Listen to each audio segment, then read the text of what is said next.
pensado pelo Grupo de Trabalho Intersetorial do Programa de Saúde na Escola para aproximar e fortalecer um vínculo entre equipes de saúde e escolas de Camaçari, fundamentando as atividades desse programa de saúde. Quanto mais próximos e nos apropriarmos de todas as temáticas que envolvem o fazer do programa de saúde escolar, melhor seremos na execução dos nossos serviços, né, e do cuidado com as crianças e adolescentes, né, que estão sobre nosso acompanhamento. Eu sou Ana Paula Mira, sou enfermeira, sou escritora, sou referência técnica do Programa de Saúde Escolar da GEASA, no Distrito Costa, né?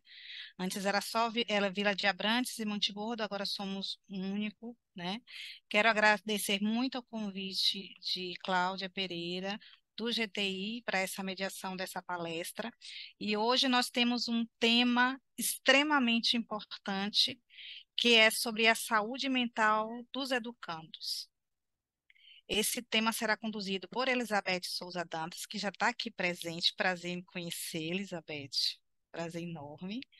Ela é assistente social, tem residência em medicina, em saúde mental. Atualmente, ela atua na coordenação da educação permanente do CAPS AD Gregório de Matos. E aí eu vou pedir a vocês que, né, estejam todos abertos para aproveitar todos os saberes que a Elizabeth vai trazer nessa tarde de hoje. Vamos ouvi-la primeiro, né? E as dúvidas que vocês tiverem, vocês podem ir colocando no chat.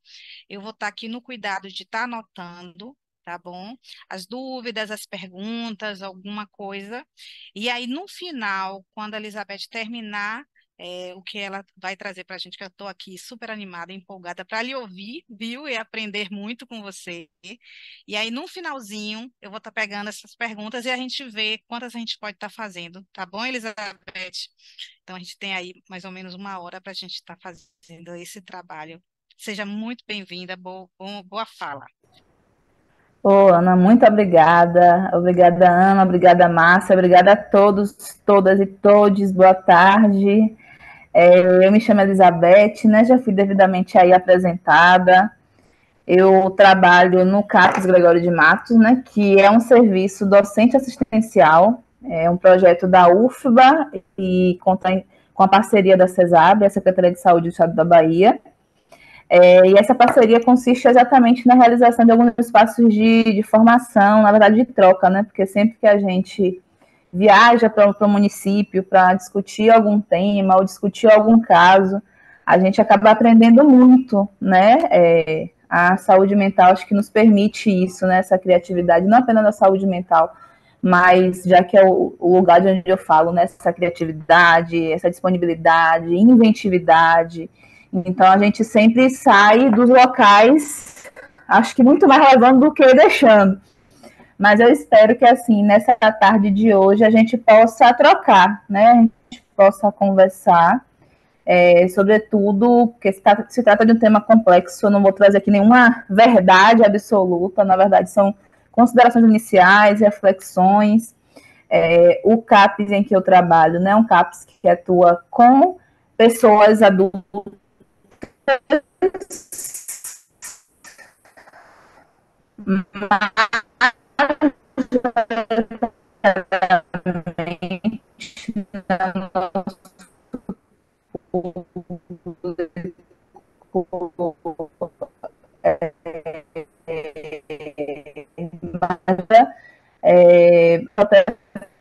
afirmar como significativa de adolescentes em contextos de rua, adolescentes que estão fazendo uso de substâncias, e a gente sabe como tudo isso acaba atravessando as famílias, atravessando as escolas, e é um pouco desse lugar que a gente vai falar, né? Como pensar, como olhar para esse fenômeno, sem pensar em respostas, né, que por vezes é o que está posto no senso comum, né? Vamos chamar a polícia, vamos resolver dessa forma, vamos punir. Alguns pais que aprenderam apanhando, né? Acham que batendo também vai resolver questões muito complexas. E que a gente sabe que não, né? Tanto o problema da droga como outros problemas de saúde pública são questões que são multifatoriais e que não dá apenas para uma política, inclusive, né?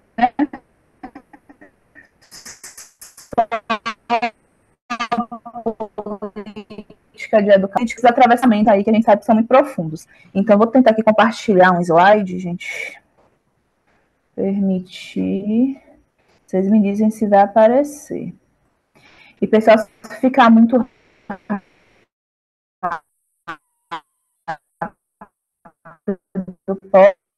podem...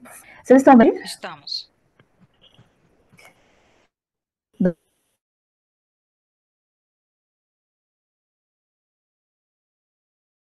Como trocando uma ideia sobre saúde mental nas adolescências e juventudes, né? E eu acho que já começa daí. Como o nosso CAPES é um CAPES docente, e isso é muito bacana, porque nos permite estar sempre dialogando com diferentes serviços, né, e diferentes trabalhadores. Por vezes chega para a gente assim, o jovem ele não quer acessar o serviço, o jovem não quer nada com nada, a juventude está perdida, eles não querem vir à unidade de saúde, ou não apenas de saúde, de assistência e tal, não querem ir para tal serviço. Mas, às vezes, a nossa linguagem também impede, de início, né? A nossa linguagem impede essa vinculação, impede que se compreenda o que está sendo dito, impede, enfim, já se coloca como uma barreira, né? Aí, para que esse jovem, né, esse adolescente, ele consiga entender o que está sendo ofertado. Então, a gente já começa aí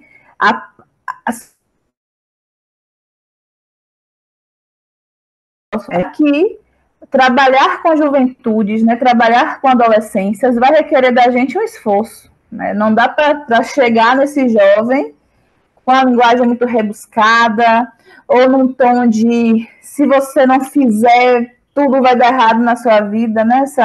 Essa coisa muito mais radical e dramática, sem conhecer os seus territórios existenciais, né? Sem saber o que esse jovem gosta.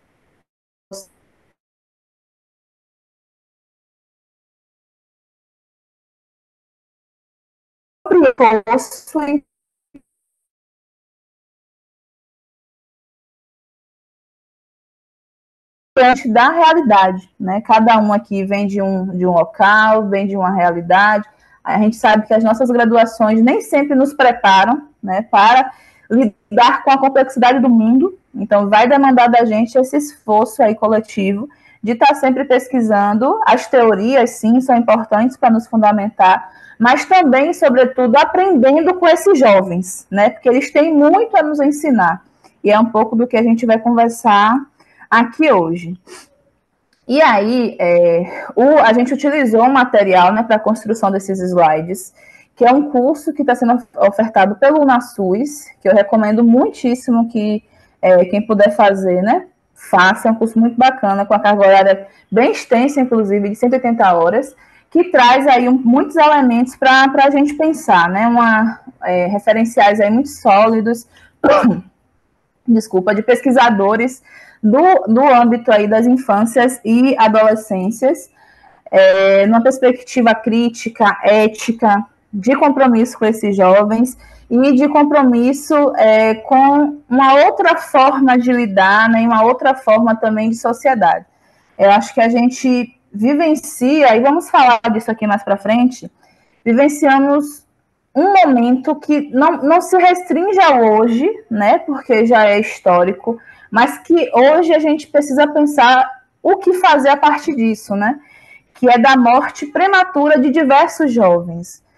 No nosso CAPES a gente atua, né, a partir da lógica aí da redução de danos, de riscos e danos, da escuta, do protagonismo, mas um desafio grande que a gente tem diz respeito à violência nos territórios, porque não dá para reduzir riscos e danos de quem já morreu, né? E a nossa juventude vem sofrendo com todos os abatimentos de políticas muito punitivistas ou da ausência de políticas de proteção e promoção, né? Então, é preciso que a gente se atente também a essas questões. E aí, já recomendo esse curso, depois eu posso disponibilizar o link, ele é bem extenso, né, mas a gente fez um resumo para poder facilitar, de alguns pontos principais. Então, a nossa apresentação hoje vai girar em torno disso, né, desse reconhecimento da singularidade dessa fase da vida, né, das diferentes formas de adolescências e juventudes, Às vezes a gente coloca todo mundo no bolo, como se todo adolescente fosse igual, todo jovem fosse igual, e quem foi adolescente aqui sabe, e todos nós fomos, né? Do quão difícil é viver essa fase da vida. Às vezes parece que a gente esquece um pouco, né? Que, nossa, tínhamos muitas perguntas, muitas dúvidas, não sabíamos muito o que fazer, e aí a gente quer cobrar que o jovem aí, 13, 14 anos, já saiba de tudo da vida. E não é assim. Também a gente pretende falar um pouco sobre os sofrimentos específicos desse grupo populacional, né, no âmbito da saúde mental, como se expressam, né, por que se expressam, não na perspectiva de patologizar todos os problemas da vida, não é dessa ordem, né? A criança tem um comportamento que a gente considera típico, ela é hiperativa, né? A criança, o adolescente veste uma roupa tal, ele está depressivo. Não é dessa ordem. A gente, inclusive, tem que aprender a diferenciar o que é uma tristeza do que é um quadro de depressão, né? Não, tristeza, todo mundo aqui, eu acredito que já viveu um momento triste, né? Porque faz parte da nossa experiência humana. A gente não vai trazer aqui esses elementos do sofrimento da adolescência para a gente tentar dar diagnóstico para todo mundo, obviamente que não. Mas é para nos instrumentalizar a perceber quando esses fenômenos acontecerem. E aí, obviamente, né, que bom que há esse encontro aqui entre saúde e educação. Problemas complexos não podem ser resolvidos apenas nem por uma política nem por outra, né? A gente vai ter que precisar pensar em construir espaços para discutir esses casos, para pensar em estratégias coletivas que deem aí suporte tanto aos jovens como às suas famílias. E, por fim, desculpa, gente, que minha garganta está bem barreadinha. Por fim, a gente pensou em trazer a nota técnica, né, que foi publicada recentemente pelo Departamento de Saúde Mental, que, de um modo geral, assim, mais objetivamente, tem por objetivo estreitar a relação entre CAPS e atenção básica com as escolas, diante desse contexto aí mais recente do nosso país, que é de violências extremadas no ambiente escolar, né? De que maneira a gente consegue coletivamente dar suporte, acolhimento e pensar em soluções, né, estratégias de prevenção, entendendo esse fenômeno não apenas como aquilo que aparece, né? É só o bullying, só entre aspas, né? Não estou reduzindo aí as implicações do bullying na vida dos adolescentes. Mas será que é só isso que está por trás, né? Ou tem outras questões aí que a gente precisa estar se atentando para ter uma intervenção mais eficaz? Então, nossa apresentação vai passar, né, um pouco sobre isso. A gente não pretende aqui esgotar o tema, até porque é um tema extremamente aí complexo e, enfim, né, com várias interferências, mas a gente vai discutir por essa linha, e aí qualquer coisa que não for sanada ou que não for contemplada, a gente pode seguir no momento posterior das perguntas. Pessoal, eu não consigo ver o chat e não consigo ver se alguém levanta a mão, porque eu estou nos slides, né? Aí qualquer coisa... Elizabeth, que eu estou acompanhando, viu? Qualquer coisa a gente vai estar colocando no final. Tá? Obrigada, pronto. Tranquilo. Então, vamos lá. Eu queria começar, né, com esse texto aqui do Tiago Mello, que é o para os que virão. Porque eu acho que ele sintetiza bem essa nossa busca constante por novos, não apenas por novos conhecimentos, mas por novos instrumentos que nos permitam contribuir para a emancipação humana. Eu acho que, no fim, o nosso objetivo é esse, né? Contribuir para que as pessoas tenham melhores condições de vida, de saúde, que elas tenham autonomia, que elas tenham, de fato, direito de escolha, né? Liberdade quer dizer com isso, com você ter escolhas. Se a pessoa já nasce fadada a certas condições de vida, ela não tem escolha. Não tem como a gente falar que ela escolheu ir para as drogas, escolheu não sei o quê. Não, se ela não tem escolha, ela não tem liberdade. E aqui, acho que esse texto sintetiza muito bem isso, que, assim, pensar em estratégias, né, que tenham aí condições de mudar a vida do nosso povo, vai dizer respeito a uma ação mais coletiva, né, não apenas de uma pessoa, ainda que a gente valorize todos os esforços, né, individuais dos trabalhadores, mas a gente precisa se articular, a gente precisa conversar, a gente precisa conhecer o outro serviço, né, A gente precisa pensar, inclusive, às vezes, como auxiliar um outro serviço que não está muito legal.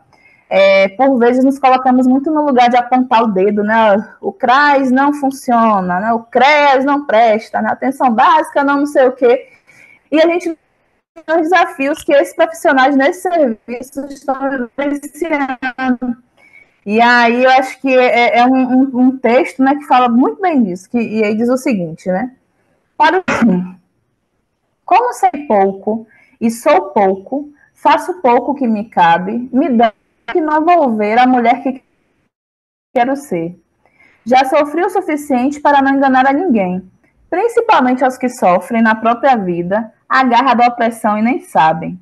Não tenho o sol escondido no bolso das minhas palavras. Sou simplesmente o homem para quem a primeira e desolada pessoa do singular foi deixando devagar e sofridamente de ser para transformar-se muito mais profundo no plural.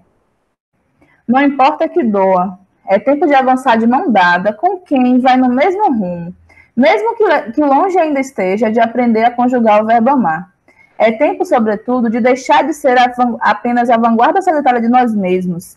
Se trata de ir ao encontro, dura no peito, arde a límpida verdade dos nossos erros. Se trata de abrir o rumo. E os que virão serão povo, e saber serão lutando. Eu acho esse texto muito bacana, porque é isso, né? A gente não aprende na graduação a atuar coletivamente, né? Na maioria dos cursos, isso nem internamente nos nossos serviços. Às vezes as pessoas têm muita dificuldade de dialogar com outro profissional. Piorou atuar em rede, né? A gente tem também essas dificuldades, e aí fica muito... Você errou, o paciente não é meu, o paciente não é seu, o caso é seu, o caso é de não sei quem. E aqui eu acho que é um convite, né? Para que, ok, eu não tenho o sol escondido aí no meu bolso, não sei de tudo, mas que a gente se dê por inteiro, né? Que a gente faça tudo aquilo que a gente possa fazer, né? Que esteja ao nosso alcance.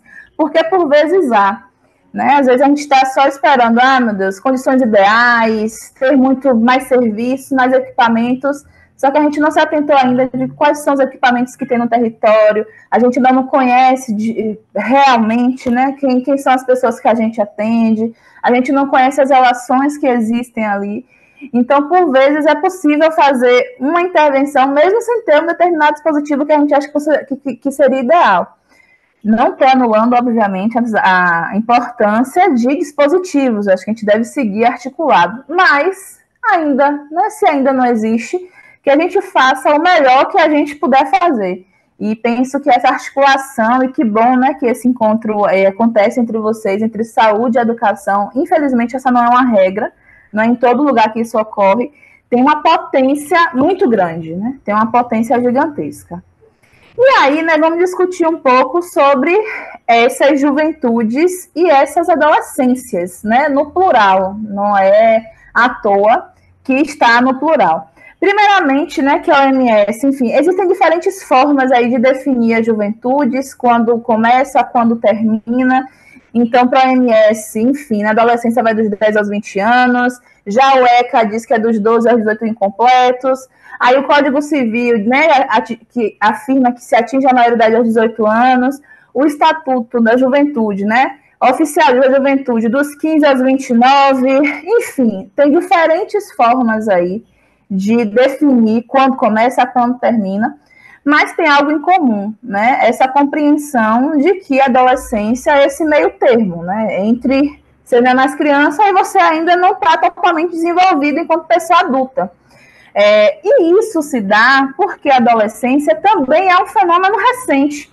Assim como a infância, né, essa noção de infância é uma construção social recente. Tem até um texto muito interessante sobre a invenção, ou a construção mesmo social da infância. A adolescência também é um fenômeno recente. E é um fenômeno que vai passar aí pelos rebatimentos da cultura, da forma como cada sociedade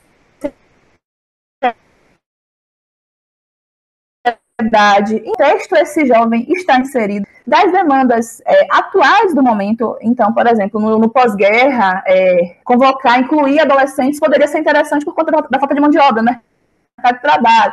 Então, os contextos também vão aí ditar de que maneira a gente vai enxergar aquele grupo populacional ou não. O mesmo aconteceu, inclusive, com pessoas com transtorno mental, né? Trazendo que no pós-guerra, quando demandava-se mão de obra, pessoas aí com transtorno mental, elas eram também convocadas, elas eram incluídas no mercado de trabalho. Não, gente, estou falando do contexto para a gente entender, né?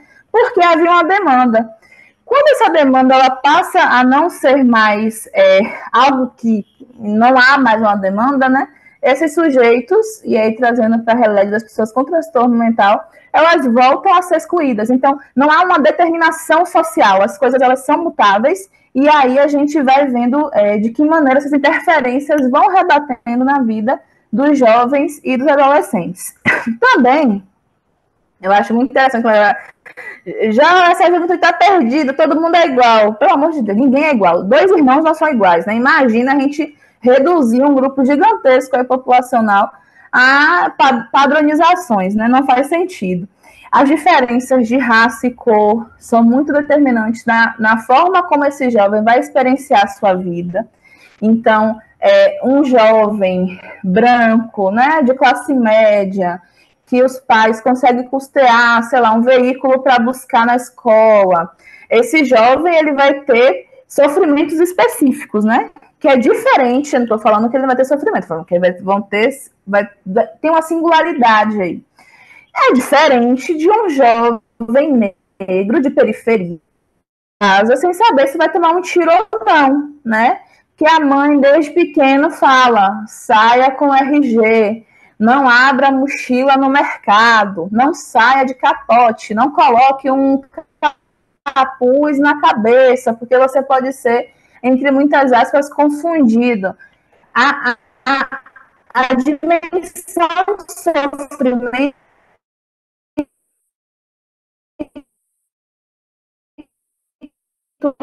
é outra.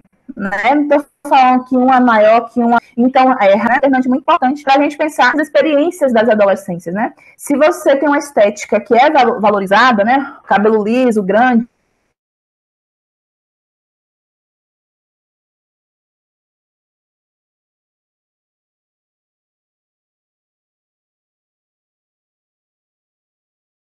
cabelo é crespo, porque os lábios são grossos, enfim. Então, são marcadores aí que vão atravessar essa experiência das juventudes e das adolescências. Gênero, orientação sexual, tudo isso, né? Classe social, territórios.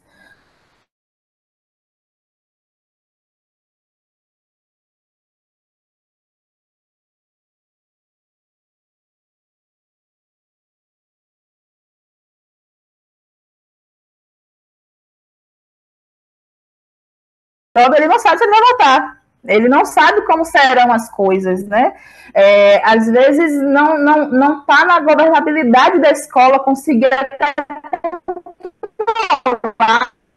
a mediar, minimizar as violências. Está muito bem mudar a sua postura de acordo com o território que ele está inserido, né? Inclusive, uma resposta associada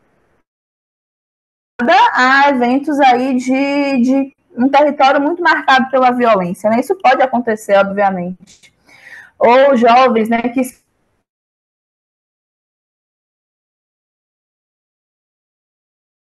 daquilo que é hegemônico.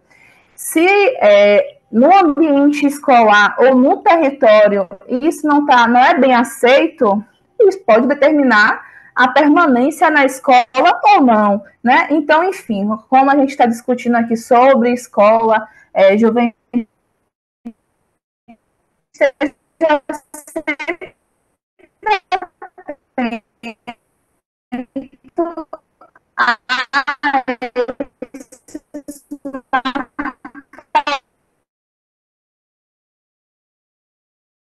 o corpo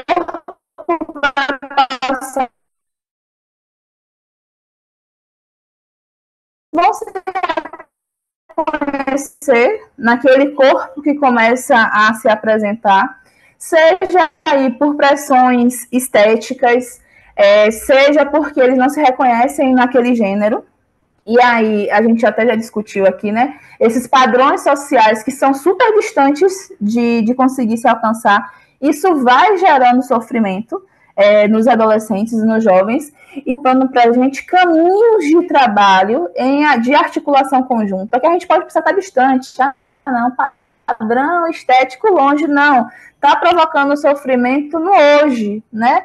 Nos jovens que a gente atende, né, que tem vergonha de si, que não querem sair, e que, enfim, em questões que vão atravessar, que vão se distanciar da família, porque tudo isso acaba os atravessando. Se atravessa a nós, né, que somos adultos, que também temos medo, vergonha, do ridículo, do constrangimento, imagina aí para os jovens. Aqui eu vou passar. E aí, continuando, né, nessa dimensão aí dos sofrimentos mais específicos da adolescência, a violência, né, que é esse fenômeno complexo, né, multifatorial, inclusive polissêmico, o que é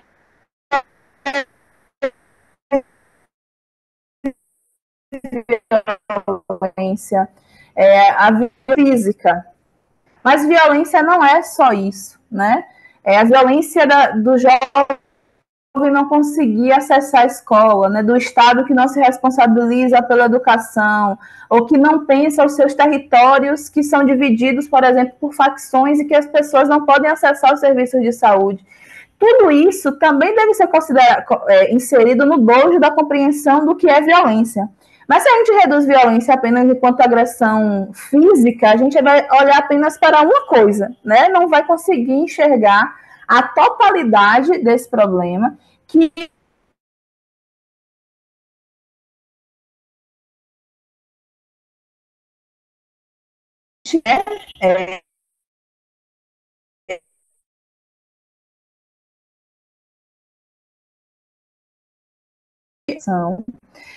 que aí os professores, não sei se tem professor de história aqui, né, que pode contribuir, sabe muito mais que eu, mas que esse processo de abolição não pensou em políticas públicas de inclusão, muito pelo contrário, o Brasil pensou o seu direito penal ao longo de muitos anos, formas de criminalizar a população negra, né? Diversas formas, criminalizando a prática esportiva da capoeira, criminalizando o samba, criminalizando o uso da maconha, inclusive, né, que era uma substância muito utilizada pelas pessoas negras que foram escravizadas. Então, há uma certa naturalização da violência no nosso país, desde 1500, e que isso a gente observa até hoje, né?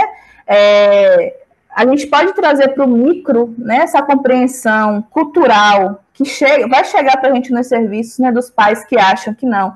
Uma palmada não é nada demais, porque eu apanhei e eu tô aqui vivo, né? Ainda que esteja lá cheio de trauma, né? Não se sente seguro, não confia em ninguém, não sei o quê, mas ele aprendeu culturalmente que isso é normal e aceitável.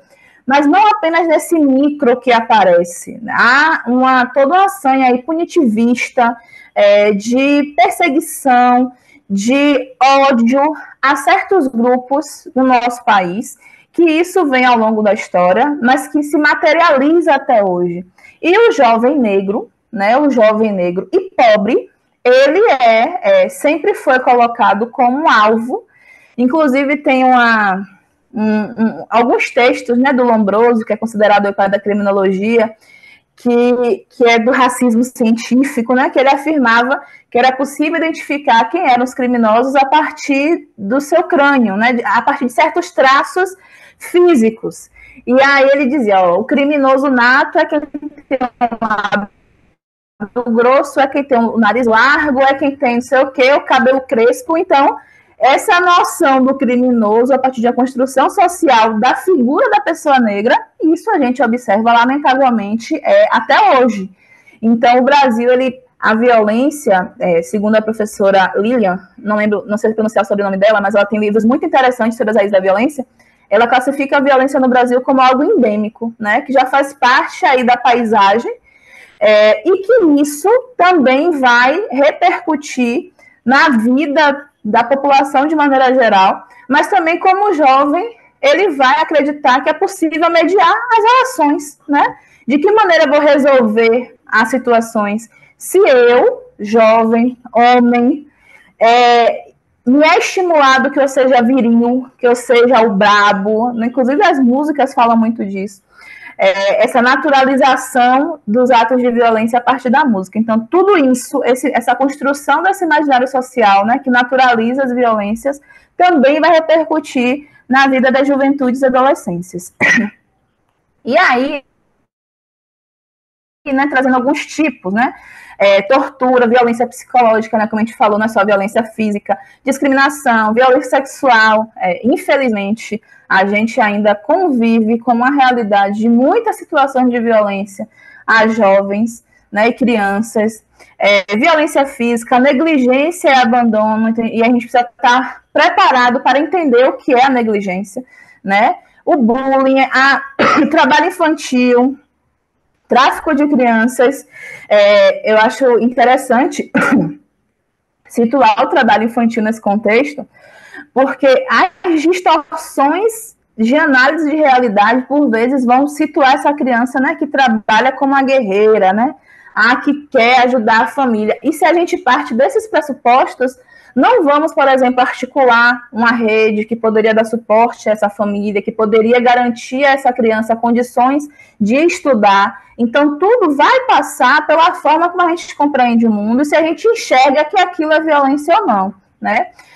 O tráfico de crianças e adolescentes, a violência patrimonial, a violência institucional, a violência que ocorre aí no seio da família, né? A violência intrafamiliar. Eu queria só mencionar essa questão do tráfico de crianças e adolescentes, né? Que é algo que vem crescendo muito em todo o mundo. O tráfico de pessoas, eu acho que só perde para o tráfico de armas no mundo inteiro. E é algo que a gente discute muito pouco, né? É algo que a gente mal conversa, não sei nem porquê, já que é algo que internacionalmente vem fazendo aí inúmeras vítimas. E com a questão, né, do advento das redes sociais, tudo isso vem sendo muito facilitado, porque os jovens são cooptados ali, precisa ter alguém diretamente ao lado da criança ou do adolescente para cooptá-la, né? Pelas redes sociais, através dos jogos, isso pode acontecer.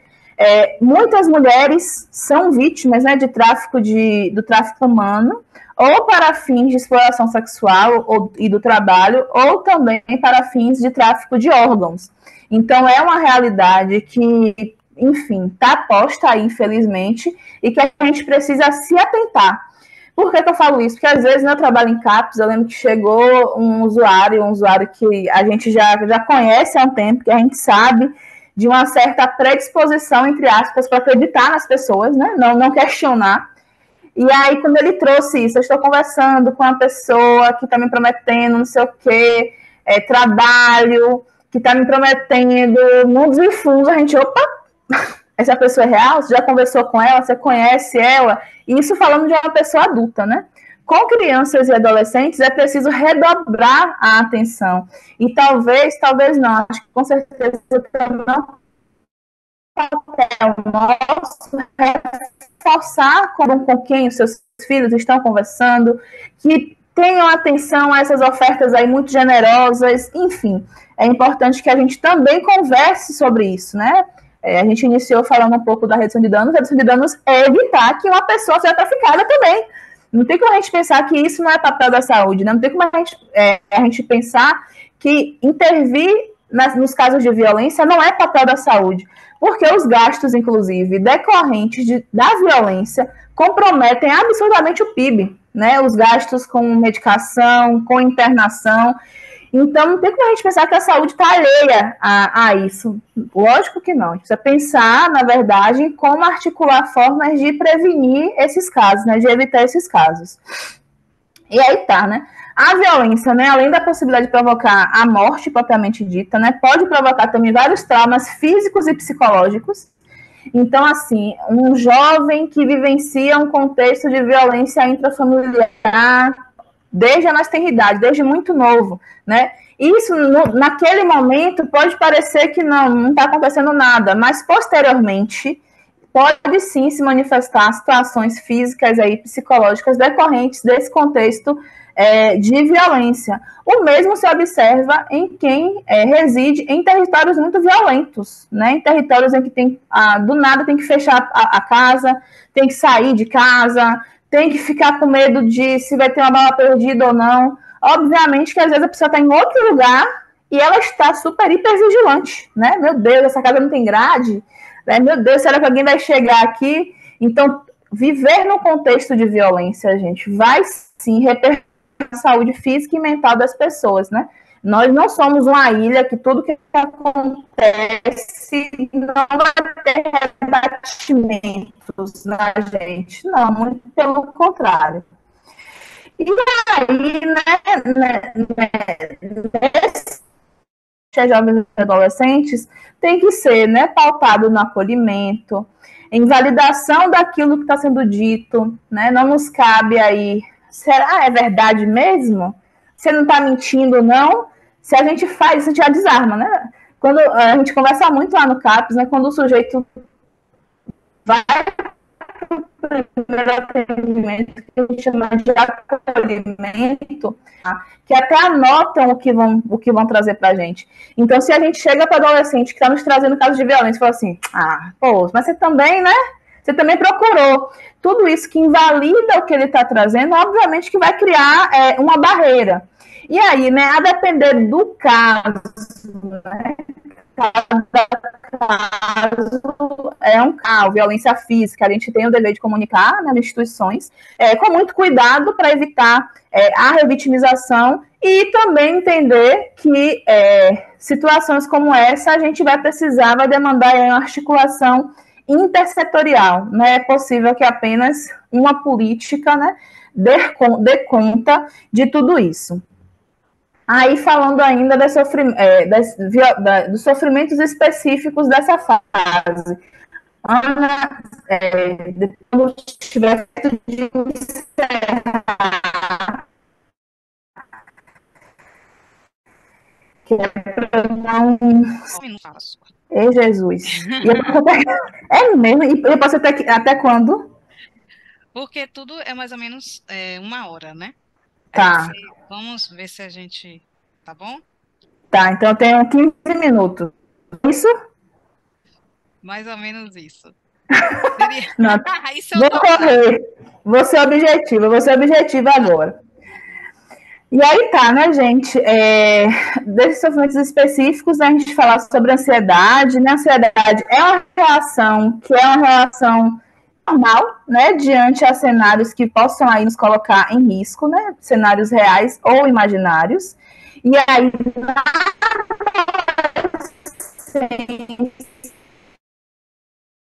mas não apenas é um medo, eu vou conseguir emprego, eu vou conseguir me inserir na faculdade, enfim, todas essas mudanças vão gerar ansiedade nesse jovem por conta desse, não sei, também podem provocar situações de ansiedade, né, de não querer voltar, de ter medo, de viver aí hipervigilante. As violências na escola também podem provocar situações de ansiedade. A gente sabe que a Covid-19 acabou agudizando essas situações, essas manifestações sintomáticas, seja aí por conta do isolamento, mas também por conta do medo da morte, né? Será que eu vou morrer ou não?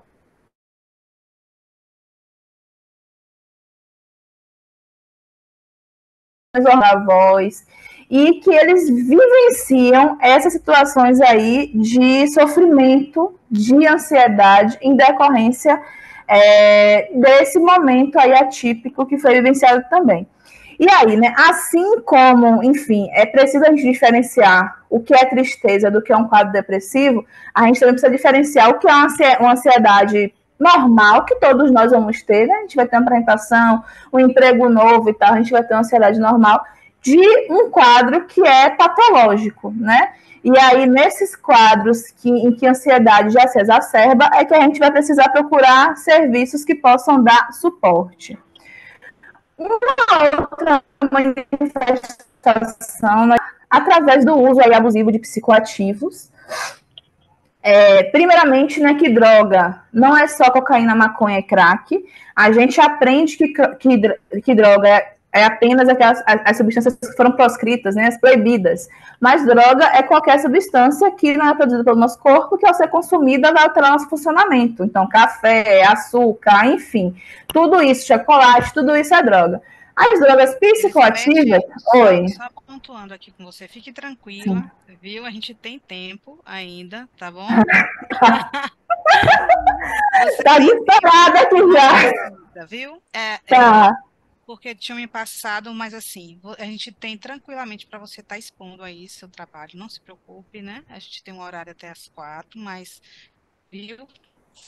Fazendo até 3h20, para depois a gente ter um tempinho para conversar, não tem problema. Pronto. Tá? Já me tranquilizo. Para você não ficar ansiosa, tá bom? Muito obrigada, Ana, tá certo. Eu respiro. A gente tem o ventilador e tá um calor terrível, mas vamos lá.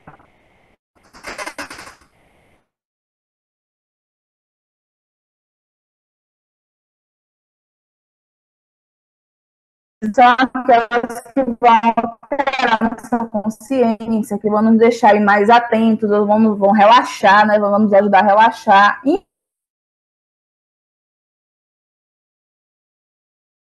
que a gente se qualifique para entender o que é a droga, né? Para que a gente não padronize todos os usos, né?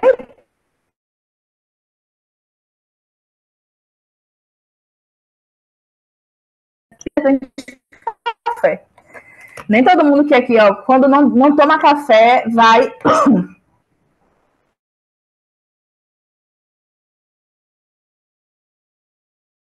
que nós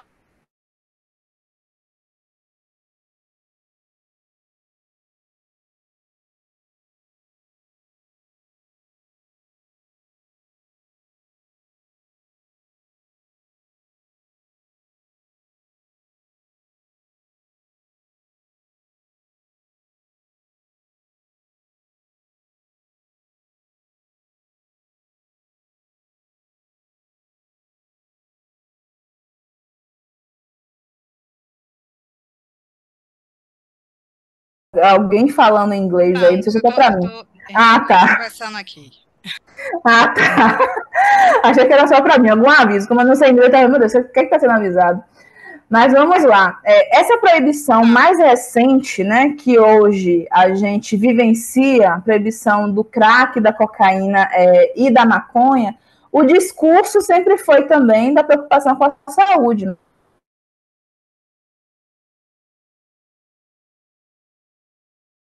Era a xenofobia, né, a perseguição a certos grupos, o racismo, os interesses também de cunho religioso. A saúde estava lá em último plano, né? Não tinha de fato essa preocupação real.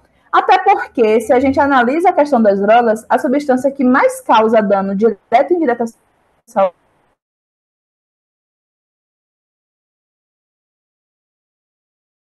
do álcool. Mas se a gente parte da mesma lógica proibicionista, o álcool ele deveria ser proibido porque é de fato a droga mais danosa, direta e indiretamente. No entanto, o que a gente vê é que o álcool ele é naturalizado, ele é na verdade incentivado. E se a gente compreende, né, algumas substâncias como muito ruins, né, ai meu Deus, essa substância é o demônio, a gente escuta todos os usuários falarem isso, né, essa substância é o demônio. Nós também podemos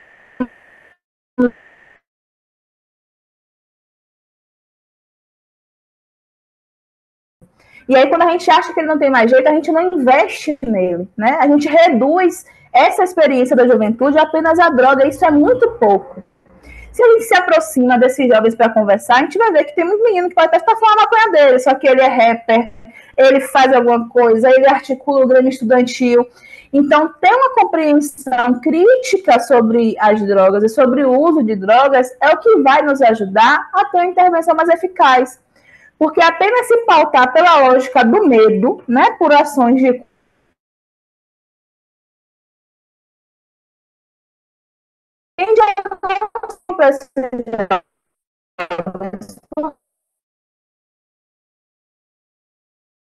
eles fizeram uso.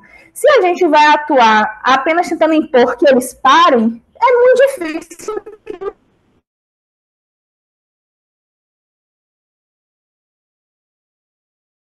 enfermeiro, médico, assistente social,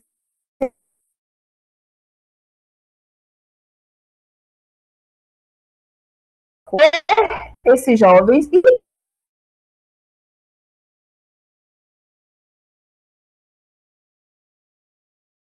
que relação é essa que ele estabelece com a droga? Por que, que ele usa a droga? Né? Por que a droga hoje é a sua única forma de prazer, ou a principal? É que a gente vai conseguir fazer encaminhamentos aí muito mais efetivos, né? Encaminhamentos que, de fato, respeitem os direitos e a singularidade desse jovem. E aí, né, nesse contexto, a gente pode pensar em encaminhamentos para o CAPS, né, construção conjunta com os CAPS AD ou com os CAPS infantis. Nos municípios, temos o Copa Abraço, né, que tem um trabalho com a juventude, com a juventude muito específico, a partir da arte, a educação. Então, a gente quer era articular essa rede intersetorial. Então, toda terça-feira acontece aí uma reunião, que nesse momento tem sido híbrida, né, virtual e online, com dispositivos que acompanham crianças e adolescentes no Centro Histórico de Salvador. Então, a gente vai discutir casos que possam ir para uma unidade de acolhimento, a gente vai discutir situações de adolescentes que chegaram no território, como é que a gente vai se vincular. E aí é um espaço intersetorial que tem, né, o CAPES, a atenção básica, tem o projeto Axé, a Casa da Ladeira, que é a unidade de acolhimento transitório para criança e adolescente, nós temos os CRES, enfim, o CIEE, que é o Centro de Integração Empresa-Escola, né, que a gente articula também. Temos diferentes serviços pensando de que maneira a gente vai conseguir construir uma proposta atrativa para esses jovens, né? Não é só você não vai porque você não quer, né? Você não adere, não é só isso. De que maneira a gente vai conseguir pensar numa estratégia, e acho que a arte educação acaba contribuindo muito nesse sentido, para vincular esse adolescente, esse jovem, a um serviço, né? Pode não ser diretamente ao CAPS, porque ele não goste, mas ao CRAS, né, ao Ponto Cidadania, ao consultório na rua, enfim, a gente vai tentar e pensar em estratégias coletivas. E aí, né, já caminhando um pouco para, não é nem para o final, para o meio da apresentação, mas acelerando, uma outra forma aí de fenômeno da manifestação da violência é a autolesão, né? E aí eu acho que, não sei se tem alguém de CAPES infantil aqui, mas das escolas com certeza devem acompanhar muitos casos, né? É um fenômeno que tem aumentado, desculpa, nos últimos anos, né? Especialmente entre meninas. O comportamento autolesivo, ele é diferente do comportamento do suicídio. Vai estar aí no rol do comportamento suicida, né? Vai estar tudo englobado. Mas não necessariamente um jovem que ele se comete a autolesão, ele tem o objetivo de provocar a própria morte, né? Por vezes, ele quer atenuar a dor, né? O sofrimento. Então, quando ele pratica a autolesão, seja através de cortes, já vi também com bituca de cigarro, enfim, o que ele quer é sentir um alívio para essas dores que ele está sentindo, que às vezes ele não sabe nem nomear. Por que eu estou com tanta raiva? Por que eu me sinto tão mal? Por que eu me sinto tão inferior às outras pessoas?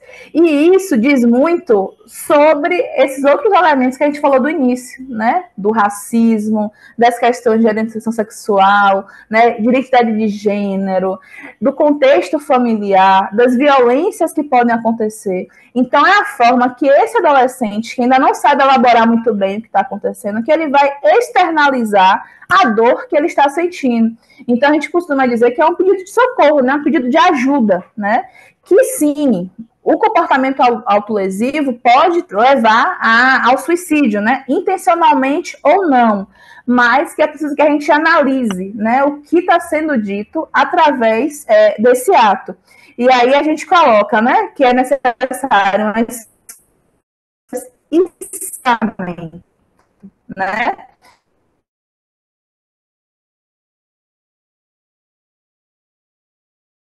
Pessoas adultas,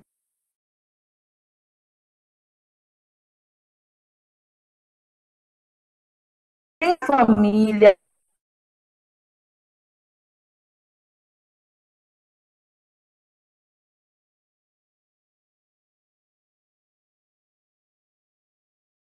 há alguma falha moral que ela vai.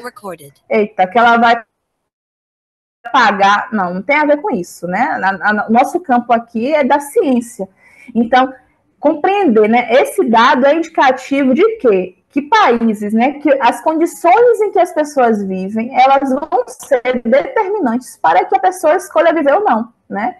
O Emile Durkheim, né? O Durkheim, ele tem um livro, ele tinha uma perspectiva mais positivista de ver o mundo, né? Como se os problemas sociais, enfim, fossem problemas individuais, né? Quem não se adequa, que está errado, mas ele tem um livro que é justamente o suicídio, que ele já apontava para isso, que contextos de desemprego, né? De desesperança, de guerra, ocorre uma exposição a isso, né? Você não ver mais sentido na sua própria vida.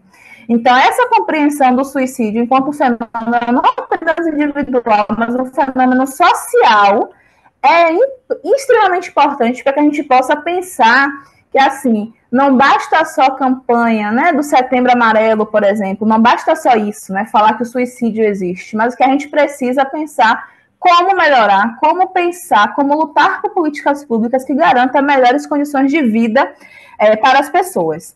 No Brasil, né, gente, mais uma vez, esses dados estão nesse curso que eu posso disponibilizar para quem quiser, né, mas que, assim, no Brasil, tem vários artigos que falam sobre isso, né, vários outros artigos, mas acho que esse curso é bem bacana. Vem crescendo a taxa de suicídios, né, a partir dos 10 anos, né, crianças cometendo suicídio. O mesmo também vale para os jovens indígenas, né, que também vem cometendo aí muitos casos de suicídio. Além, né, dessas violências citadas, que a gente citou no início, desemprego, que a gente enxerga como ação de violência, a violência escolar, intrafamiliar, abuso, enfim. A gente sabe que os desafios que são divulgados nas redes sociais também podem impulsionar o cometimento, né, da situação de violência, né, do suicídio. Tem, acho que uns 4, 5 anos que foi divulgada a Baleia Azul, né, que tinha vários desafios a serem cumpridos e alguns jovens acabaram, enfim, falecendo diante desses desafios, né, do extremismo desses desafios. Mas, enfim, os outros fatores determinantes, a gente já discutiu aqui acerca dessas violências e das condições de vida e saúde que vão influenciar no cometimento dessa violência ou não. E aí, né, já caminhando para o final, agora sim, tenho 15 minutos, quando a gente fala de adolescências e juventudes, a gente está falando de padrões muito específicos de mortalidade, né? E aí, né, os jovens morrem muito por causas evitáveis, né? Causas externas e evitáveis. Então, suicídios, a gente já falou, homicídios, acidentes. Acidente é algo que vem matando muito jovem, né? Enfim, afogamento, envenenamento. E isso é importante a gente perceber quando a gente vai falar da saúde mental de adolescentes e de educandos, de contexto escolar, porque os serviços precisam pensar nesses novos padrões de relações de trabalho que vem vitimando muitos jovens, né? Quantos jovens nas nossas escolas precisam se dividir entre estudar e trabalhar e vendendo seu iFood, né? Sem nenhum direito, enfim, se submetendo a condições de trabalho que são extremamente exploratórias. E essa realidade de muitos jovens, né, com a mochilinha nas costas, eles acessam com cadastros de outras pessoas, né, porque precisam se manter alugando aí bikes do Itaú. Essa realidade precisa ser pensada pelos serviços de saúde, né? Se a gente trabalha com a noção de juventude dos 15 aos 29 anos, que não conseguiram dar continuidade à escola, também são responsabilidade nossa, né? Porque a gente não faz uma conversa para explicar, por exemplo, sobre a necessidade de usar capacete, já que tantos mototaxistas têm falecido, né? Têm morrido em acidentes. Então, a gente ter atenção a esse cenário, as mudanças que esse cenário apresenta, e conversar também sobre isso no contexto escolar. Porque, como a gente falou, né, essa indefinição de como será no futuro vai repercutir na capacidade de estudar melhor, de ter mais atenção e se relacionar melhor com as pessoas. Então, isso tem a ver com a escola. E aproveitar que, beleza, a gente pode garantir que você vai ter o emprego dos sonhos, mas que nesse emprego que você tenha, que você minimamente consiga se proteger e evitar as situações de morte, como a gente vem observando aí de maneira, infelizmente, cada vez mais frequentes. E aí, né, pensar juventudes e adolescências vai passar necessariamente por pensar o território. O não vem no posto. Onde eles estão? A gente está olhando com atenção esse território. Eu coloquei até algumas fotos aqui, que a gente é jovem, né? É na disputa aí do hip hop nos slams, é nas fanfarras, é ensaiando quadrilha no futebol, né? Então, quem são esses jovens que a gente atende ou que não chegam? Que linguagem a gente está utilizando? A gente começou falando sobre isso. Que linguagem a gente está utilizando para falar com esses jovens? Eu lembro de uma vez que eu fui fazer uma visita e tinha um adolescente ouvindo Racionais. E aí a colega que foi comigo, tipo, super. Meu Deus, que música de ladrão. Como é que esse menino vai querer no posto? Como é que ele vai querer acessar serviços de saúde se a gente criminaliza o que ele gosta? E é o que a gente nem enfim, mesmo que você não curta, ninguém te dá o direito de se sentir no lugar de ridicularizar o que esse jovem gosta, né? Eu posso menosprezar, porque cultura é só o que eu acredito que é cultura. Não, né? Então, que linguagem é essa que a gente utiliza? Né? Do que eles gostam? Quais são os lugares, serviços, instituições no território que esses jovens, eles buscam ajuda? Ou eles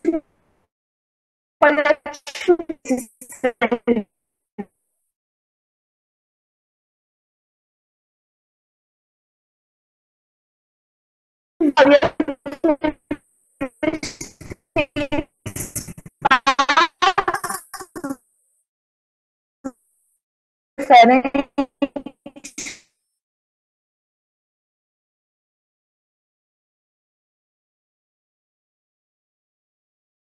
isso não é nenhuma exigência, né? A gente vai sim firmar pactos e tal. Se colocar no lugar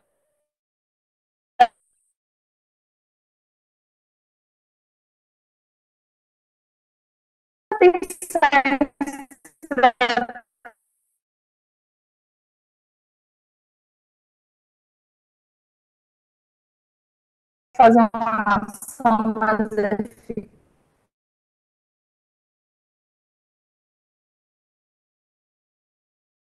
deles.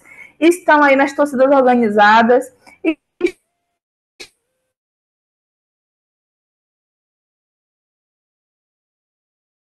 organizações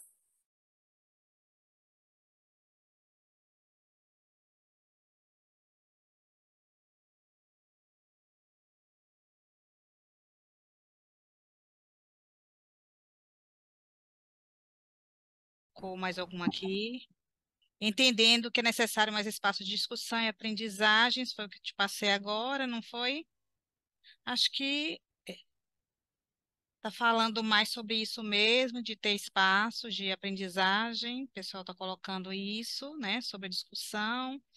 Seria possível ter nas escolas um atendimento diário específico para os alunos com problemas mentais ou terapia? Estou lembrando da lei, né, que tinha sido colocada e até agora não foi estabelecida, né, com a presença de psicólogos e serviço social na unidade de escolar. Vou passar para você, viu, Elizabeth? Ó, eu coloquei, deixa eu te informar, eu coloquei aqui o link do curso do UnaSUS, que inclusive eu já me inscrevi, são 180 horas, a gente vai ter até Isso, dezembro para ótimo. finalizar, viu, gente? Eu já tinha me inscrito, e aí eu fiquei muito empolgada com o curso, estou empolgada. E também coloquei um link no caso foi da Escola de São Paulo, da USP, do PDF sobre a história social da família, né, da infância e da família, que é muito interessante a gente fazer uma leitura, viu? Se apropriar disso. Ai, Ana, ótimo. Ana é rápida, viu? Obrigada, Ana. Vamos lá, a gente agradecer, né, pelas mensagens, pela pergunta, pelas perguntas. Não sei se vou conseguir responder assim, né? Porque são perguntas bem profundas, inclusive, mas acho que eu vou tentar trazer algumas questões para a gente pensar, né? Sobre a pergunta de Giovanni, como combater o tabu do suicídio em família? E, na verdade, Giovanni, acho que essa pergunta é muito importante, porque não é só em família, né, que há um tabu. Na verdade, o suicídio ainda é um tabu social, né? Por conta dessa dimensão ainda muito religiosa presente, né, desse julgamento de que a pessoa que comete suicídio não vai para o céu, né? É muito comum a gente ouvir isso, e isso acaba também não criminalizando no sentido legal, né, mas responsabilizando individualmente a pessoa, como se ela não teve chance na vida, também não teve nem chance na morte. Então, para as famílias falarem sobre isso, né, aí as famílias a gente entende como sobrevivente do suicídio, acaba sendo muito difícil porque tem muita culpa, né, muita culpa, muito medo, muita dor, muitos questionamentos depois que o ente se vai, né? Eu não vi, como é que foi isso que aconteceu. Mas é isso, não é algo só das famílias, né? Uma construção mais ampla, de uma construção de sociedade. E, infelizmente, nessa dimensão aí religiosa, acaba incidindo muito, inclusive, nas políticas públicas até hoje, né? De serviços que recebem financiamento público e que reforçam essa dimensão aí religiosa. Uma outra coisa é que a morte, né, ainda é um tabu também na sociedade. Não apenas a morte provocada pelo suicídio, mas a morte de uma maneira geral. A gente não fala sobre morte. Não estou falando só sobre suicídio. A gente não fala sobre como a gente vai morrer. Parece que todo mundo vai viver eternamente, né? Parece que a gente não tem um prazo aí de validade. Essa dimensão da morte enquanto um tabu, né, isso vai repercutir também na forma como a gente enxerga o suicídio, mas também repercute, e aí a partir de alguns autores, né, o Norbert Elias tem um livro muito bacana sobre isso, que acho que é A Solidão do Moribundo, uma coisa assim, que é sobre a forma como a gente enxerga, inclusive, o velho, né? Como as pessoas mais velhas, por vezes, a gente não quer conversar sobre a velhice, a gente não quer conversar sobre a finitude, porque isso vai nos expor a nossa própria finitude, né? O nosso momento futuro. E aí a gente acaba protelando todos esses diálogos que podem aí nos causar algum tipo de dor e de desconforto. Então, assim, eu acho que é importante essa sua pergunta, porque tem a ver com uma dimensão de construção social de como a gente pensa a morte, o morrer, e aí isso vai incluir também as questões do suicídio. Logicamente que as famílias, né, esses sobreviventes do suicídio, eles vão precisar de suporte, né, para entender que não foi culpa deles, né, para entender que é uma questão muito mais ampla, para conseguir elaborar essa morte, para conseguir discorrer sobre isso, como isso tem te afetado. Acho que essa é uma dimensão. E aí, o nosso entendimento, né, de que o suicídio não é apenas um fenômeno individual, eu acho que vai pesar muito para a condução desses casos, né, de não responsabilizar a pessoa, de não dizer, que é algo inaceitável, mas que a gente vê. Se tirou a própria vida, vai para o inferno. A gente já ouviu situações como essa, né, de profissionais que falam nos corredores, podem falar para os familiares, né? Mas eu acho que tem uma discussão mais ampla que nós evitamos, enquanto sociedade, aí, de falar sobre a finitude, né? De falar sobre os nossos processos de envelhecimento que fazem parte da vida, são naturais, ainda que hajam aí diferenças de como cada um vai morrer, né? Mas que, enfim, nós não queremos falar, nós não queremos nos confrontar. A Simone de Beauvoir, que fala também um pouco sobre envelhecer, não lembro o texto, gente, mas é sobre o envelhecimento, que é um texto, assim, lindo, né? E que ela diz que, olha, a gente não apenas prioriza e cultua a juventude, mas a gente odeia o velho, porque o velho fala do nosso futuro, o velho fala da morte, que é algo que a gente não quer por perto. A gente não quer esse fantasma da morte por perto. Eu acho que tem uma dimensão, enfim, né, social, cultural e tal, né, com sociedades não é assim, mas que eu acho que a gente precisa discutir, né, a gente precisa pensar por que não queremos falar sobre a morte, sobre a finitude, sobre o nosso futuro, e isso aí inclui também as famílias que vivenciam processos de violência. Não sei se respondi, se confundi mais, Giovanni, qualquer coisa pode falar, viu? Mas é isso, que eu acho que é uma questão bem complexa, né, que não é só sobre o suicídio, né, o suicídio é um fenômeno mais extremado, né, que as famílias carregam culpa, que se questionam e tal, e que elas vão demandar suporte da rede. Lá no nosso CAPS a gente acompanha os familiares, inclusive, né, que são sobreviventes do suicídio, que perderam seus entes, eles fazem psicoterapia, eles participam de grupos, né, tem grupos para pessoas sobreviventes de suicídio. Então, é uma forma de elaborar. Mas essa dimensão do tabu tem a ver com isso, mas também tem a ver com uma questão social aí mais ampla, que é a nossa dificuldade de lidar com o futuro, de lidar com a finitude, de lidar com a morte. Né? E a gente acaba jogando isso para escanteio como se não fosse acontecer com a gente, né? É só uma coisa aí do outro. Krelic, acho que foi Krelic que perguntou, deixa eu ler a pergunta de Krelic, porque foi bem grande. Deixa eu ver se eu acho. Que é como a Secretaria de Educação pode auxiliar, aqui, como a Secretaria de Educação pode contribuir com as escolas de maneira mais eficaz para o atendimento das adolescentes e juventudes, entendendo que seus profissionais precisam de apoio no sentido de saberes específicos para lidar com os estudantes e também de atendimento terapêutico.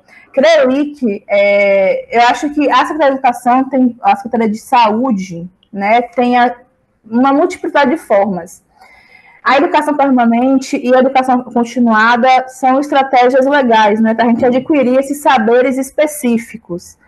Mas uma coisa, né, que nós do CAPES, Legal de Mata, a gente tem visto é que, assim, reservar turnos, né, na escala dos trabalhadores, para que eles possam fazer ações de território, para que eles possam discutir casos, para que eles possam participar de reuniões com a educação, por exemplo, né, de outras reuniões. Isso tem uma grande importância, né, para que os trabalhadores eles consigam se conhecer, consigam de fato entender a complexidade do problema, consigam pensar em ações conjuntas, inclusive que a partir desses encontros possam ser pensadas cartilhas, fluxos, estabelecimento de protocolos, mas não só, ok, a gente pode seguir fazendo educação permanente, continuada, acho que é importante, que nos transforma também, né, nos qualifica, mas que esses momentos de encontro, de diálogo, de troca, eu acho que qualifica ainda mais. Então, acho que ter também, né, esses turnos garantidos para que os trabalhadores possam conversar sobre as suas dificuldades, conversar sobre propostas e também ter recursos que viabilizem ações, né? Às vezes o trabalhador tem um otimismo da vontade, mas não tem recurso para fazer as coisas, né? Eu já fui uma vez num CAPES infantil que os brinquedos, quem compravam eram os trabalhadores, né?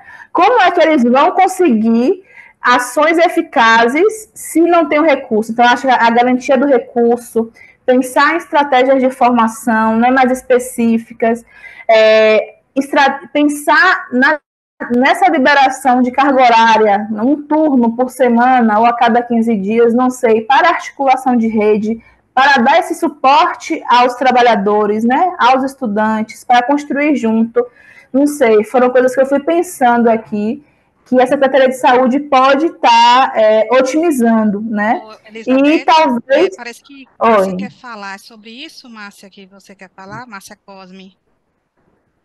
Ah, tá, pode falar. Tá ouvindo, Márcia? Não sei se ela deixou. Oi. Não estamos lhe ouvindo. Será que está fechado? Dizendo, a Beth pode continuar com as propostas aí, aquelas dicas que ela está nos dando. Eu estou na fila de perguntas. Eu estou na fila, deixa ela finalizar aí, que eu estou escutando bastante atentamente. Ok, ok. Ô, Márcia, mas eu acho que é por esse caminho, assim, né? E estimular, e aí eu vou pensando assim mais específico para as secretarias, né, para as gestões. Estimular a ação no território. Tem uma força, gente, que nos empurra para dentro dos muros, que eu não sei que força é essa. E eu falo do lugar de trabalhador do CAPS também, né? Que a gente quer fazer tudo dentro dos muros, né? Enquanto profissional de saúde, atendimento, tudo dentro dos muros. Só que se a gente pensa na radicalidade do SUS e nos princípios da reforma psiquiátrica e da reforma sanitária, né? A participação social, o controle social, eles são fundamentais para que a gente consiga efetivar as coisas, né? Um adolescente que se automutila, um adolescente que faz uso de substância, uma pessoa em crise, quando os serviços fecham as portas, né? Porque nem todo lugar tem funciona 24 horas, quem vai cuidar é a comunidade. Então, nós precisamos, né, e aí eu acho que talvez seja um papel da secretaria também, das gestões, pensar em como estimular os trabalhadores a saírem dos seus muros, a fazerem ações na rua, a conversarem aí com o tio que está vendendo jaca, a fazer reuniões com as associações de moradores e entender que isso é importante. Isso é tão importante quanto aferir a pressão, né, que isso é tão importante quanto o atendimento psicológico individual. Então, estimular que a gente consiga se desvencilhar dessa força que nos empurra para dentro dos muros, né? Que a gente consiga se despir do nosso lugar de saber absoluto e dos nossos preconceitos e se inserir na comunidade e conversar com as pessoas. Eu lembro que o centro de convivência que a gente tem aqui em Salvador, né, a OSID, da Irmã dos Pobres, eles fazem um trabalho no sindicato, né? O sindicato da galera bebe e come água. Então, eles fazem um trabalho com o pessoal do sindicato. Não vai esperar que o pessoal vá até o CAPS, até essa de convivência, que não vai. Então, você vai até o sindicato e conversa com as pessoas ali. Você vai até os jovens, né? Mapear onde esses jovens estão. No mototáxi, em tal lugar. Então, assim, a gente não sabe qual a resposta exata. Lembro também que o aniversário da família aqui da federação foi no ônibus, né? Eles subiam nos ônibus para orientar a população de como buscar o serviço de saúde. Pensar como a gente vai dialogar, né? Como a gente vai se aproximar. Cada território vai apresentar situações singulares, né? Alguns eu vou poder chegar com o megafone e vai ser de boa, outros não. Outros do tráfico podem não deixar. Então, a gente já não vai poder fazer isso. A gente tem que analisar. E aí eu acho que talvez caiba, né, as secretarias, estimular esses trabalhadores isso. Eu sei que é novo, eu sei que a gente não foi preparado, eu sei que é difícil, porque na rua nos perguntam muita coisa que a gente não sabe, que a gente fica, meu Deus do céu, não sei responder. Mas é isso, gente. Só vamos conseguir dar materialidade a esses princípios todos do SUS, né, de integralidade, de universalidade, da equidade, enfim, quando a gente sai dos nossos muros e acessa, sobretudo, essas pessoas que não vão conseguir chegar. Então, acho que é uma estratégia bem interessante. E aí, tem outra pergunta sobre atendimento diário. Deixa eu ver se eu pesco aqui. Seria possível ter nas escolas um atendimento diário específico para os alunos? Há a proposta aí de ter psicólogos e assistentes sociais nas escolas, né? Projeto de lei. Só que o papel deles, pelo que eu entendi, não é prestar atendimento psicológico. E, sendo sincera, foi Giovanni, eu não acredito que as escolas devam se tornar instituições totais, assim, que resolvem tudo, né? Vai ter psicólogo, vai ter assistente social para atender todo mundo, daqui a pouco a gente enfia um psiquiatra, daqui a pouco a gente também quer, enfim, resolver os benefícios. Eu não sei se é exatamente esse o caminho. Por isso que o diálogo é interessante, né?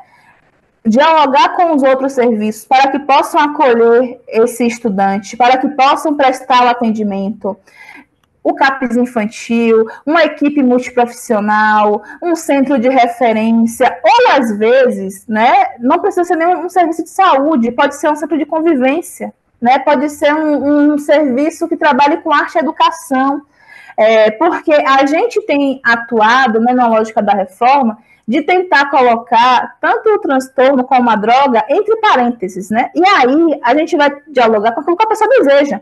O que o menino quer? O que a menina quer? Né? É fazer grafite? É fazer, enfim, alguma outra coisa? Então a gente vai trabalhar com o que a gente tem.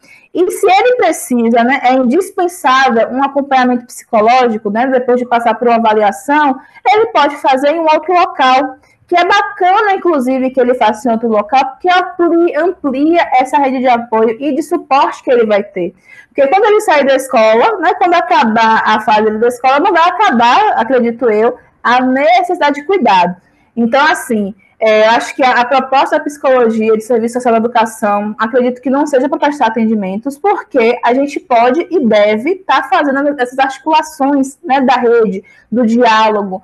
Essa é uma questão, inclusive, que a gente do CAPES enfrenta muito, né? Porque, por vezes, a gente quer fazer tudo no CAPES, mas não é isso, não é para a gente fazer isso, né? Para a gente, aqui cabe certas coisas, mas no CRAS vai caber outras, né? No CREAS, outras no A, enfim. E aí a gente vai articulando esses serviços que também precisam estar preparados para atender a galera.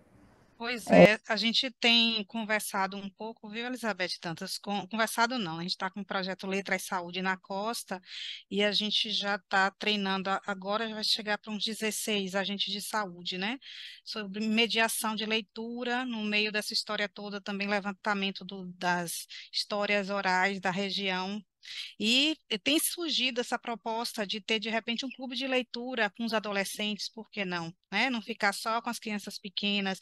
Eles precisam de um espaço de convivência, ter um livro, sair, né, essa individuação, né, desse auto, né, que ficam muito mergulhados em si próprio e a leitura e a ficção é uma forma de conhecer outros mundos, conhecer outras coisas. É também um caminho, né?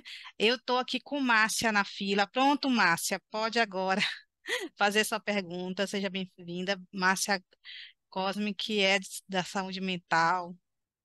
Tá me ouvindo, meu bem? Deixa eu ver se ela... Estou Tente escutando. abrir seu vídeo. Eu só, Tem outra pergunta também lá no chat, viu? é, Vai fazer até. eu não sei nem se eu quero perguntar, né? Estou feliz com a Elizabeth, né? Eu acho que Elizabeth chega alinhando com tudo que a gente vem conversando no GTI, né? No grupo do PSE, né? Essa visão ampliada, né? Esse entendimento de que não é no individual, é no coletivo, é na intersetorialidade, né? É respeitar a fala das juventudes, né? E eu anotei aqui várias coisas, né? Várias propostas, né? Não invalidar, né? Acho que é o que eu botei bem grandão aqui, não invalidar o que esse sujeito traz, né? Não invalidar, né? É trazê-lo exatamente para a gente está falando de protagonismo esses dias aí, Claudinha, Milena, né, esse grupo do GTI, a gente tem conversado, Ângela, sobre o protagonismo desses sujeitos, né, e esse protagonismo é exatamente isso, né, de não invalidar essa fala, de não invalidar esse sujeito, né, então você fala de se aproximar, o que é que ele traz, o que é que ele deseja, né, e aí a gente ir junto para construir e identificar as possibilidades de materialização desse desejo. E aí, só para eu não esquecer, né, eu gostei muito do núcleo da infância e adolescência, que é uma perspectiva intersetorial, Claudinha aí, a PS e tal, né, é uma coisa que eu anotei aqui, e você também, Ana, para a gente, o que é esse núcleo, quais são as atribuições, se a Elizabeth puder trazer aí, porque a gente até escutou assim, uma demanda de uma né, no corredor, e a gente apontou isso, mas de repente a gente nem sabia direito como é que a gente podia fazer. E quando você traz um núcleo semanal, para que as discussões venham, para que a gente pense junto um projeto para esse sujeito, né? De apontar e alinhar, eu acho que faz total diferença, né? Então, eu anotei várias, né? A redução de danos, aí no final da sua fala, é, reduzir danos depois que morre não adianta nada, né? Então, a gente está aqui nessa roda, exatamente para que a gente possa aprender a desconstruir, né? Prestar atenção de como é que eu abordo esse sujeito, né? Porque pode ser uma abordagem equivocada, de achar que só eu, adulta, sei o que é melhor para ele, a gente nem pergunta para ele, né? O que é que passa, o que é que acontece, né? Então, assim, eu já sou perturbada, né, Claudinha? Vou ficar pior. Ai, ui, vocês que lute comigo aí. Tem coisa para a gente discutir aí depois disso, né, Marcia? Então, Obrigada. maravilhoso.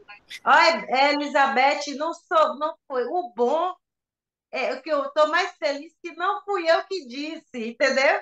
Não fui eu a perturbada, veio você de lá, né? Não me conhece, Tá falhando. você fala isso, nada, entendeu? A gente está se conhecendo aqui agora, então eu adoro. Ai, Tá muito certo, bom. Márcia. Olha só, tem duas questões que estão aqui, né? E aí é bom, Márcia trouxe isso, porque vai precisar de uma discussão boa depois dessa abordagem de Elizabeth. Duas questões. Os professores, né? Os professores estão bem mexidos com sua fala, Elizabeth, né? Uma das questões é lidar com a criança com transtorno do desenvolvimento, né? Um dos professores colocou aqui em relação ao TEA, e colocou como, também um outro colocou como lidar com esse adolescente que está se mutilando para abordar na família, né? Como chegar à família e falar. E a gente lembrando que uma das questões do TEA, do transtorno do TEA também, é a automutilação para autorregulação, que é uma diferente, né? Dessa criança que está em sofrimento. Parece que tem um caso de uma criança que está em especial em sofrimento por causa da morte de um familiar, está se automutilando, e a professora não sabe como chegar, como abordar, né? E aí a dúvida dela, que deve ser a dúvida de várias outras aí. Então, vamos lá. Primeiro, deixa eu anotar aqui para não esquecer, automutilação. Falar sobre o NIA, né? Márcia, obrigada por sua fala, Márcia. O NIA, ele é um espaço, né, que existe há 11 anos. Né? O nosso CAPES existe há 11 anos e o NIA foi fundado também há 11 anos. Por quê? O CAPES, né, o CAPES Alegagal de Matos, é um CAPES do tipo 2, que atende a população adulta do Centro Histórico.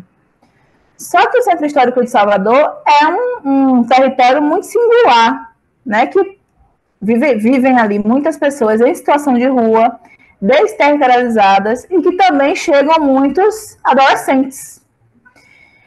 Adolescentes esses que não vão para o CAPES infantil, não vão para serviço nenhum, por vezes, né? Piorou. Aqui em Salvador nós temos 2 CAPES infantil, né, para 3 milhões de habitantes, que um fica no IAPI e o outro fica em Jaguaribe. Então, esses meninos não vão para esses CAPES. E aí, a gente, a partir desse dado de realidade, né, temos jovens aqui que não vão para os outros CAPES, não acessam serviço. O que é que a gente vai fazer? De início, não sabíamos, não tínhamos nenhuma resposta, mas entendendo, né, que crianças e adolescentes, se não vai pela posição ética, mas que a gente vai pela via da lei, né, eles têm direitos, né? E aí tem uma série aí, um rol de equipamentos que tem o dever de zelar pela proteção desses meninos. Mesmo os meninos em situação de rua, né? Que por vezes a galera acha que não tem direito sim. E aí, o CAPES tem qual ligado, acho que é Márcia. O CAPES foi articulando, né, provocando os serviços que já acompanhavam os adolescentes, né, alguns que já acompanhavam, outros que estavam querendo acompanhar, começando a acompanhar, para pensar de que maneira a gente conseguiria fazer essa vinculação, de que maneira, mesmo que o adolescente não vá ao CAPES, o CAPES se mantém acompanhando. Por exemplo, às vezes o CAPES não acompanha, porque o jovem não quer ir, tem uma briga no território e tal, mas o jovem, o adolescente, ele é acompanhado pelo Projeto Axé. Então, o CAPES, a partir da discussão, né, da discussão coletiva ali, o CAPES pode dar sugestões, o CAPES pode aproveitar dessa vinculação do Axé e pedir para o Axé nos apresentar ao adolescente, né, porque aí vai haver aí uma relação muito mais facilitada. A gente pode fazer uma ação conjunta com o Projeto Axé, sei lá, fazer um giro cultural, uma atividade no território. Então, foi através desse espaço, que é um espaço já consolidado, né? Toda semana tem uma reunião com esses serviços, que, lógico, vai mudando o caso, vai mudando a situação, vai alterando os atores que participam, mas sempre vão ser aí discussões sobre a forma de cuidado, ou de uma situação específica, ou talvez, né, que é algo que o pessoal vem fazendo recentemente, de pensar uma formação para a rede. Alguém comentou aqui, acho que foi Rosemary, que a infância e a adolescência tem suas singularidades. Então, o profissional ele tem que estar atento a isso, né, para não achar que o adolescente é um adulto jovem. Não é isso, ele está em formação ainda. Então, esse espaço do NIA, né, além das ações assistenciais, de articulação intersetorial, vem também pensando fazer uma formação para a rede, e aí, né, para a rede de toda a Bahia, sobre esse momento singular da vida. Então, o NIA é isso, né? Foi através do CAPES, conversando com os serviços, e aí a gente passa a se reunir primeiro mensal, depois quinzenal, depois passa a ser uma reunião semanal. Como aqui nós temos uma unidade de acolhimento transitório que acolhe criança e adolescente, que é vinculada ao nosso CAPES. Então, sempre que tem adolescentes, a gente vai discutir o caso, né? Vai discutir quais os encaminhamentos possíveis, quais os entraves, quais as potencialidades, como a gente vai ativar o território, né, para esse retorno do adolescente para casa, se for possível ou não. Enfim, então, volta e meia tem um caso para ser discutido, mas, sobretudo, pensar de que maneira a gente consegue se aproximar também das escolas. Recentemente, né, tem sido feita organizações, ações junto com as escolas, através de articulação com o CAP, Atenção Básica e as escolas, para pensar as adolescências. Enfim, então, esse espaço de articulação permanente que vai discutir o cuidado às adolescências, inclusive pautar os serviços, né? O CAPES, o nosso CAPES, por ser um CAPES cujo público majoritário é de pessoas adultas, não estava preparada para receber adolescente. Então, a gente teve que pensar em atividades.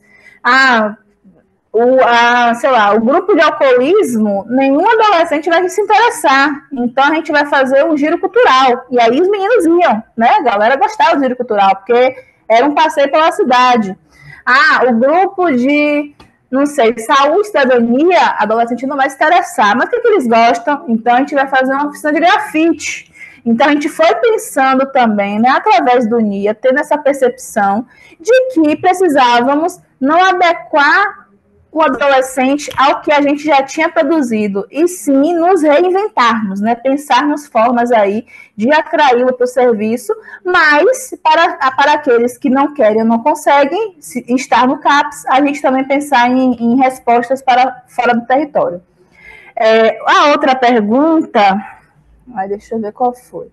Tá, como abordar com os pais quando o adolescente está se mutilando após o falecimento de um familiar? Ela disse que está doendo muito, mas que ela não percebeu o que fez. Paty, eu acho importante nesse caso, assim, eu não sei como foi descoberto, né, essa automutilação. Se foi o adolescente que te falou, se foi algo que você percebeu, enfim, não sei quais foram os termos, né? Mas é preciso também, eu acho que sempre que possível, na verdade, enfim, eu acho que deveria ser uma diretriz ética, conversar com esse adolescente, se for possível, né? Conversar, explicar que está ali à disposição, né? Explicar, acolher esse sofrimento, né? Entender que descobrir ontem, pronto, conversar com ele ou ela sobre isso e falar que, olha, eu preciso conversar com seus pais, né? Eles precisam saber que isso está acontecendo. Até porque, talvez, muito possivelmente, outras articulações serão necessárias. Mas por que é importante conversar? Sempre que possível conversar.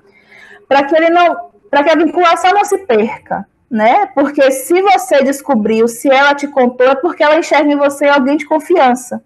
Então, se você consegue pactuar com ela isso, olha, eu entendo que você está me trazendo, né? Entendo que é uma dor que você está sentindo, mas eu gostaria de, junto com você, conversar com seus pais. Ou, se você não quiser estar junto, que eu posso falar sozinha, para que eles possam cuidar mais de você. E aí, fazer essa pactuação, e chamar os pais para uma conversa. Ou a escola, não sei quais são os fluxos de vocês, ou talvez se articular com outros serviços. Será que tem CAPES infantil para fazer uma formação para vocês, até para vocês se sentirem mais preparados quando chega essa demanda? Qual a idade desse jovem? Será que, enfim, o que é que está por trás dessa automutilação? Eu lembro que você aqui já falou, né, que foi a perda de um familiar. Mas, às vezes, é uma outra questão, é um abuso infantil. E aí a gente vai precisar acionar conselho tutelar também, né? Quando tem situações que são mais graves, a gente vai ter que acionar outros órgãos. Mas, enfim, não tem, assim, muito uma receita de bolo, né? É bom analisar o cada caso. Mas a gente tenta, sempre que possível, fazer essas pactuações com o próprio adolescente, né? Explicando que isso é uma forma de cuidado, né? Não quero falar com seus pais porque você não responde por você. Não é só por isso. Não quero falar com seus pais só porque eu tenho um dever legal de fazer isso. Não é só por isso. Eu quero falar com seus pais porque você precisa ser cuidada. E a gente precisa pensar de que forma, né, a gente vai conseguir te auxiliar a lidar melhor com essa dor que você está sentindo, né, que é uma dor extremamente legítima, porque a automutilação também representa um risco, né? Você pode acabar, não precisa nem falar isso para ela, mas enfim, pode acabar cortando alguma região mais sensível aí, você falecendo, a pessoa falecendo. Então, construir isso, se houver aí tempo hábil, se você perceber que há espaço, eu acho que é sempre bacana. E ao conversar com os pais, é sempre importante pontuar essa dimensão, né, que não é frescura, que não é só para chamar atenção, né, que não é porque o adolescente não presta e quer desestabilizar o casamento, nem sabe que tem compreensão para tudo, mas que tem a ver com essa dimensão do sofrimento e de não saber lidar com isso, como nós, às vezes, também temos muito, né, a gente não sabe lidar com tudo que chega para a gente. E aí as formas como a gente vai expressar isso pode ser com consumo aí compulsivo de comida, o uso compulsivo de substâncias, com a automutilação, cada um com muitos jogos, né? As pessoas se jogam aí nos jogos, cada um vai ter uma forma de lidar com questões que às vezes não está preparado para lidar. Então, contextualizar essas dimensões, né? E reforçar a importância do apoio, da escuta e, muito possivelmente, do acompanhamento profissional, eu acho que pode ser uma estratégia interessante. E se você se sentir insegura, eu acho que pode entrar em contato até com a CESAB ou com a coordenação aqui de saúde mental, né, para discutir o caso, para pensar conjuntamente, até para dar informação coletivamente. Assim, não se sinta a pessoa que tem que resolver. Não, às vezes a gente não vai saber. E aí é bom a gente pedir ajuda, a gente conversar, a gente ligar para o CAPS, ligar para a atenção básica e pensar de maneira conjunta, né, que isso eu acho que nos dá uma tranquilizada. Isso. Ô, Elizabeth, eu tô achando que uma tarde só para você é pouco. É um assunto que pede muito mais e, assim, várias etapas, viu? Eu estou já falando aqui por mim, mas Cláudia aí, né, também a gente pensar aí outros momentos. Você é maravilhosa, a gente só tem para lhe agradecer por essa tarde. Incrível, super rica, super rica. E você falou no final aí uma coisa que é importante para a Paty, que trouxe isso e outras pessoas que trouxeram a demanda. A gente está aqui hoje, né, que é sextou da CESAL e da SECAD, ou da SECAD e da CESAL. Então, é um momento para a gente estar refletindo junto e vocês, né, não se sentirem tão sozinhos, né, não, Cláudia? não se sentirem sozinhos, ao contrário, tá com essa demanda, veio essa demanda aqui para a gente, pega essa demanda, vá, procure a unidade mais próximo, converse com o enfermeiro, com o médico de referência, né? Faça um relatório sobre essa situação, essa Eduque, Cesar, o SECAD, ó, tô no passado, porque eu já comecei em Camaçari há muito tempo. Então, a gente tem de estar conversando a respeito disso, exatamente fortalecendo laços. É esse momento especial por isso. Eu quero agradecer também, viu, terem me chamado para fazer essa mediação. Estou muito feliz. Obrigada, Cláudia, ter conhecido a Elizabeth. Quero todos os contatos para a gente conversar mais, né, a respeito, conhecer, inclusive, seu serviço aí, tá bom? Você quer falar alguma coisa, Cláudia, por favor? Agradecer, Elizabeth, né? Eu sou Cláudia, trabalho na coordenação da atenção primária aqui do município de Camaçari, né? Lhe parabenizar, foi uma tarde assim, eu nem saí de frente do computador para fazer nada, né? Assim, você, como uma pessoa colocou no chat, eu não lembro o nome dela, que, né, suas palavras dão força. Eu acho que foi uma profissional da educação que colocou, e assim, ouvindo você, realmente, né, assim, dá força para a gente estar atuando num tema tão, né, tão difícil, né, tão complicado né, de se trabalhar, até porque a gente também precisa, né, de saúde mental, né. Então, assim, agradecer e convidar para outros momentos, né? Não sei, Márcia que está, mas já estou tomando a frente de Márcia aqui, já estou lhe convidando para outros momentos. É como a Ana falou, é uma discussão aí que eu acho que, né, que a gente deve ampliar e dizer que a gente está, né, tá fortalecendo aí a CESAL junto com a SEDUC, né, as equipes no programa Saúde na Escola. Então a gente está, né, a gente né, da gestão, estamos fomentando para fortalecer mais essas equipes aí, né, interagir cada vez mais, né, interagir tanto as equipes das unidades de saúde quanto as equipes escolares, conversar, como você falou aí nessa última fala sua, né, a gente não pode estar trabalhando sozinho, tem que pedir ajuda, né, então as equipes escolares estão sempre solicitando, né, pedindo ajuda, pedindo socorro para as equipes aí das unidades de saúde que estão próximas, né? Então, é agradecer mesmo, viu? Muito obrigada por essa explanação de hoje à tarde. Viu? Quer colocar mais alguma coisa, Elizabeth Dantas? Não, só agradecer também. Pode me chamar de Beth, não todo mundo por Beth. Só agradecer a oportunidade desse diálogo, dessa troca. Aprendi muito aqui, né, com os comentários de todo mundo, com as questões, com as perguntas. Acho que as perguntas são muito boas, que a gente vai pensando também, né, construindo essa, não a resposta, mas novas formas aí de, talvez, de ver um certo fenômeno. Enfim, acho que foram muito bacanas. E acho que o principal é justamente isso. A gente está disponível, entender que não tem como atuar sozinho, né, que situações complexas vão demandar respostas tão complexas quanto, né, e a gente precisa estar se articulando, e que para conversar com a juventude a gente tem que compreender a juventude, né, a gente tem que pesquisar, acho que Rose que colocou Rosimeira aqui, né, a gente tem que pesquisar sobre, a gente tem que até entender os termos novos da juventude que vão sempre se atualizando, ou então assumir que a gente vai ser cringe, né? Acho que é cringe agora que eles chamam, enfim, a gente lidar com isso, né? Mas de boa, né? Respeitando que são as diferenças geracionais, elas não devem nos distanciar, muito pelo contrário, nós temos a aprender com eles e eles têm também alguma coisinha para aprender com a gente. Então é só agradecer de quem está à disposição, né? O Capta de Gregório de Matos. Se vocês quiserem uma conversa com o Nia, a equipe é muito bacana, com certeza vão estar à disposição para falar um pouco sobre essa construção aí mais detalhadamente. E é isso, até a próxima, gente. Muito, muito obrigada mesmo, gratidão. Então, muito obrigada a você, obrigada a todos que estiveram presentes, né? Em breve a gente tem o outro sextou, outra pessoa vai estar conduzindo. E agradecer a todas as pessoas que ficaram aqui até agora, né? Foi uma frequência muito boa, isso porque o assunto estava maravilhoso. E muitos elogios continuam acontecendo e as pessoas querem saber mais e que venha a próxima. Muito obrigada a todos e uma boa tarde. Bom final de semana também, viu? Que tenhamos paz. Paz e saúde mental. Foi ótima anfitriana, viu? Foi Obrigada. Parabéns. Tá bom, Muito obrigada. E pessoal, se inscreve aí no UnaSUS.